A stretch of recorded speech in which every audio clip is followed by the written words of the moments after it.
It's Wednesday, July 2nd. There are just 125 days left until the presidential election. Today on the trail, a ban on gay marriage, a fundraiser-in-chief, and more from the military surrogates. That and more on today's Political Lunch. Welcome back to Political Lunch. Here on the show, we like to find issues on which the candidates clearly disagree. We think it makes your job at least a little bit easier. Now, yesterday I told you that McCain and Obama have very different opinions of the relative importance of Iraq and Afghanistan, and today the two candidates have come down on opposite sides of a very different issue. In November, California voters will vote on a ballot measure which would ban gay marriage. Barack Obama opposes that ban while John McCain endorses it. Neither candidate has said much publicly about their stand on that issue, and nationally it's likely to have little impact, but for John McCain especially, this could be yet another one of those small issues that add up to make a big difference. His opposition to gay marriage may bolster his support among conservative and evangelical voters, but it also risks that he will weaken his appeal among independent voters. So not quite as small an issue for the McCain campaign are the low approval ratings President Bush currently enjoys among Republican key voting blocs. The Wall Street Journal, for instance, has released a poll saying that 67% of older voters disapprove of the current administration, along with 71% of women and 75% of independent voters. Senator McCain has already made a central campaign theme out of the differences between his record and policies and those of the Bush administration,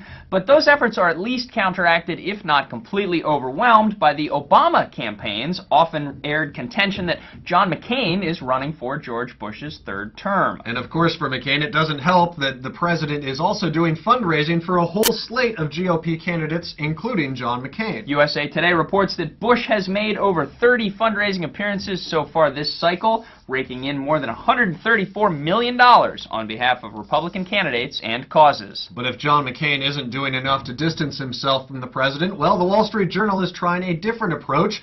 Today, the conservative paper's editorial page suggested that it's Barack Obama and not John McCain who is most like the current president. Now remember, this is from the editorial page, so it's more opinion than fact, but here's the basic premise. The Journal contends that since winning a primary in which he was a liberal challenger to a more centrist favorite, Obama has swung notably towards the center. They cite several legislative issues on which Barack Obama appears to have had a recent change of heart.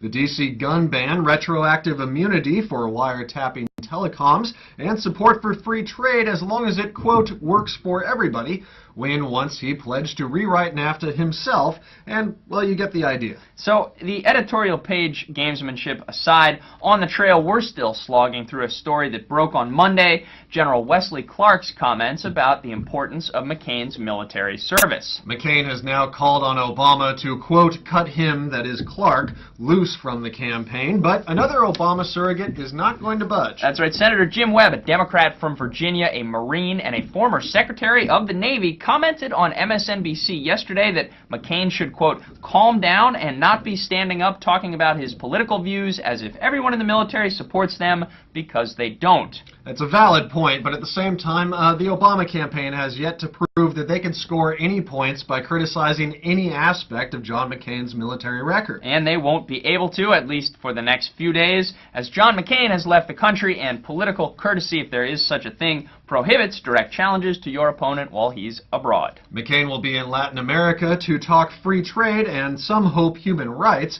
with Colombian President Alvaro Uribe. And while McCain's abroad, Obama is visiting a state that Democrats hope to turn from red to blue. Colorado is increasingly a battleground state, traditionally Republican, but these days it's leaning Democrat. Colorado is a state with a large evangelical population, so it's probably no coincidence that Obama this week announced his intention to expand George Bush's faith-based programs just in time for his trip to the Rocky Mountain State. That's it for your Political Lunch Wednesday episode. Thanks very much for watching. I will be here tomorrow with your Thursday stack, and don't cry, but you'll have to wait until Monday to see Rob again. We'll be taking Friday off for the 4th of July. Thanks very much for watching. Don't forget to subscribe. We'll see you tomorrow.